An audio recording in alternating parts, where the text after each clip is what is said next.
Welcome back, YouTube. It is a great day to be different. So that's what we are going to do today. We are going to show you guys how to be different. We have a low taper fade undercut for this gentleman right here, man. And we're going to jump right on into it. First things first, we're going to brush, comb, lay everything down. I'm going to lay everything down in the direction that fits the haircut.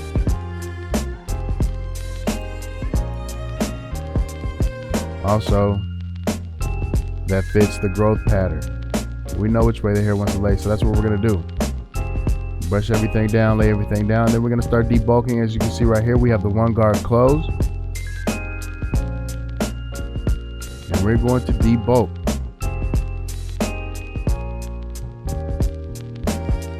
Laying it down. Easy day. And then we're going to follow up with some hairspray.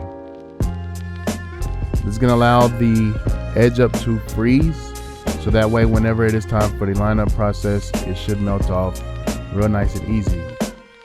We're gonna apply that first, so that way during the rest of this debulking and fading process, it will dry, allowing it to fall off like butter, which you will see later. Now this is important right here. Half guard, second notch, using the claw method. Remember, we did start off with the one guard closed to lay the hair down. And I say that this is important because if you guys notice, it gives the exact same length. I like to use this method, especially behind the ears, because it is harder to feed the hair into that one guard closed. So I like to use this to be able to attack the hair a little bit easier, a little bit more precise. And again, it gives the exact same length all the way around as the one guard closed. Half guard, second notch, using that claw method allows you to debulk a lot easier. Did not make it look any less dark. Did not take off any more hair than that one guard close did when we did the front edge up. But again, we are doing the low fade, so we're going to set in that bald line, and then no guard all the way open. We're going to set in our second guideline, and we're going to jump right into the detail process, which is labeled down there at the bottom right by the feather technique. And we're going to feather our way out of this. Boom. Cut down some time. Then we're going to close the lever. Continuing the detail process, represented down there by the bottom right. Our feather, we're using our corners. The higher you go up, the more you want to open your lever. And we are fading. Detailing, detailing, detailing. Hit, brush. Hit, brush, hit, brush. Very, very important. You want to maintain control of the hair at all times. You want to make sure that it's laying down at all times. Using your techniques. Using nothing but your corners. Attacking nothing but the dark spots. As you can see right there, the fade is pretty much in there. I did switch over clippers right here. I felt like this clipper right here, this Yeti clipper, was going to do a little bit better of a job. Some situations that JR Onyx is too strong for certain hair textures, and it will eat the hair up much faster. This Yeti gives it a much softer blend, so I feel like it allowed me to blend a little bit easier without taking off too much at a time.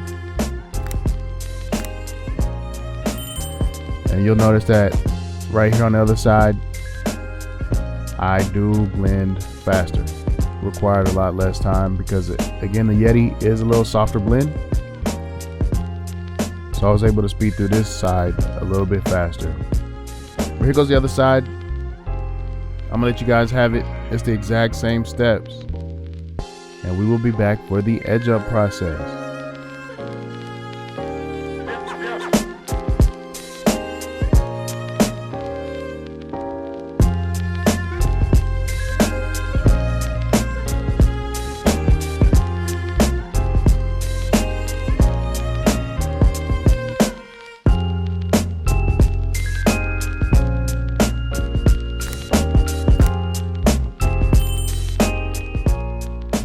right, welcome back to the edge up process. We're going to start right in the middle, as you can see right there. Remember, we did use hairspray earlier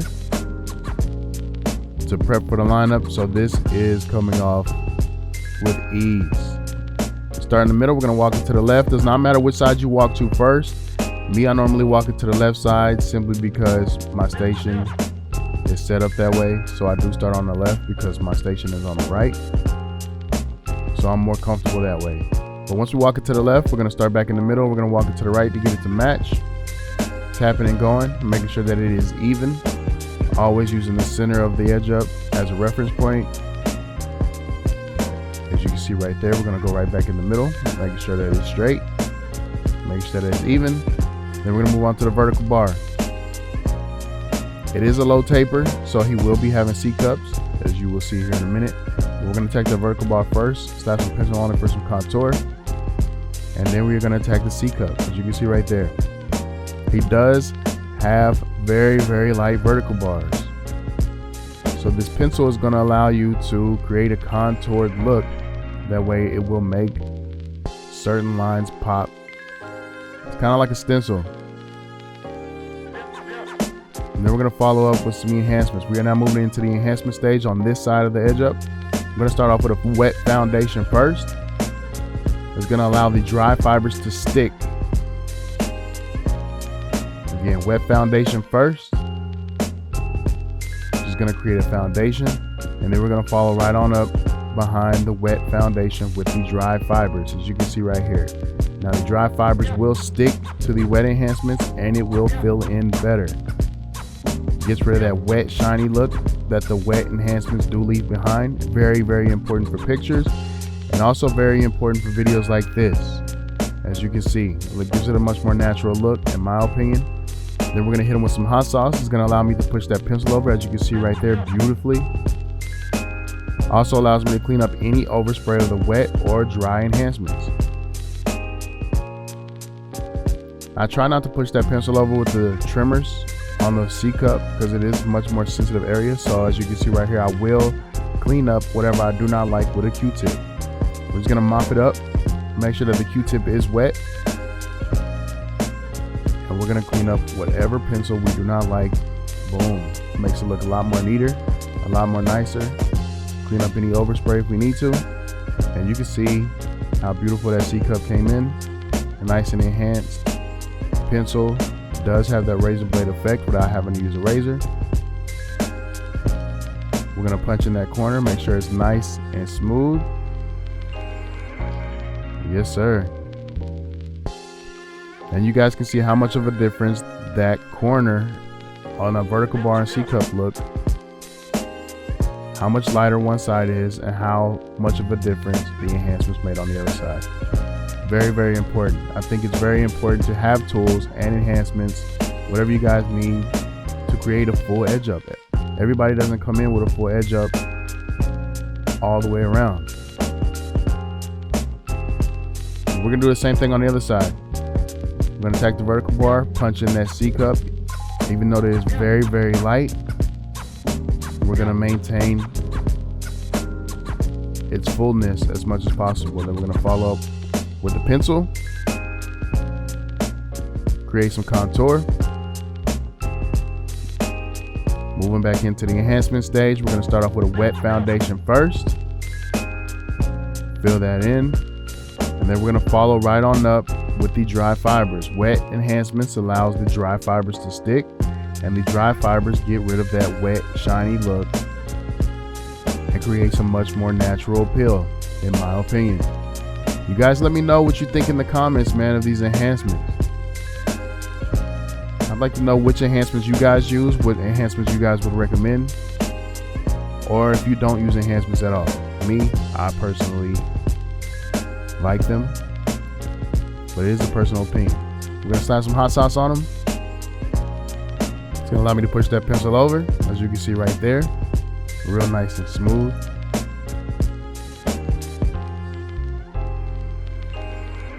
And then whatever we do not like, we're gonna mop up with a Q-tip, as you can see right there.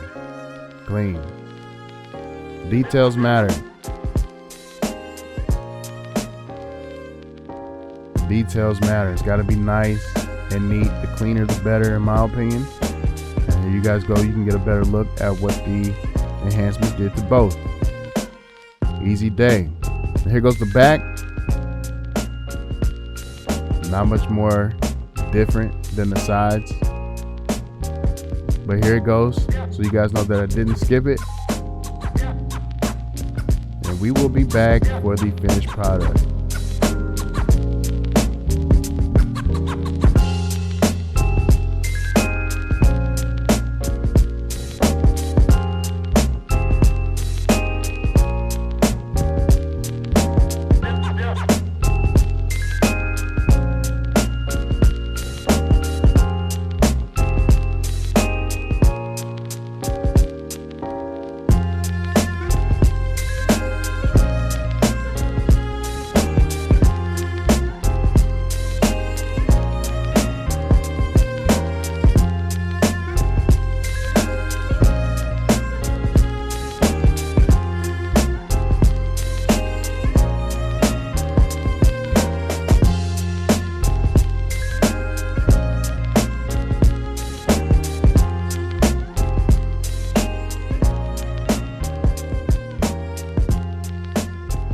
I've noticed a lot of you guys have been commenting on my videos about which trimmers and clippers that I do use. I just want you guys to keep in mind that these videos are old, very, very old content. I've recorded these videos 6-7 months ago.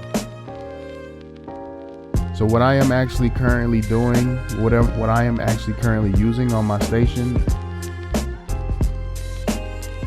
is not what you guys see in these videos.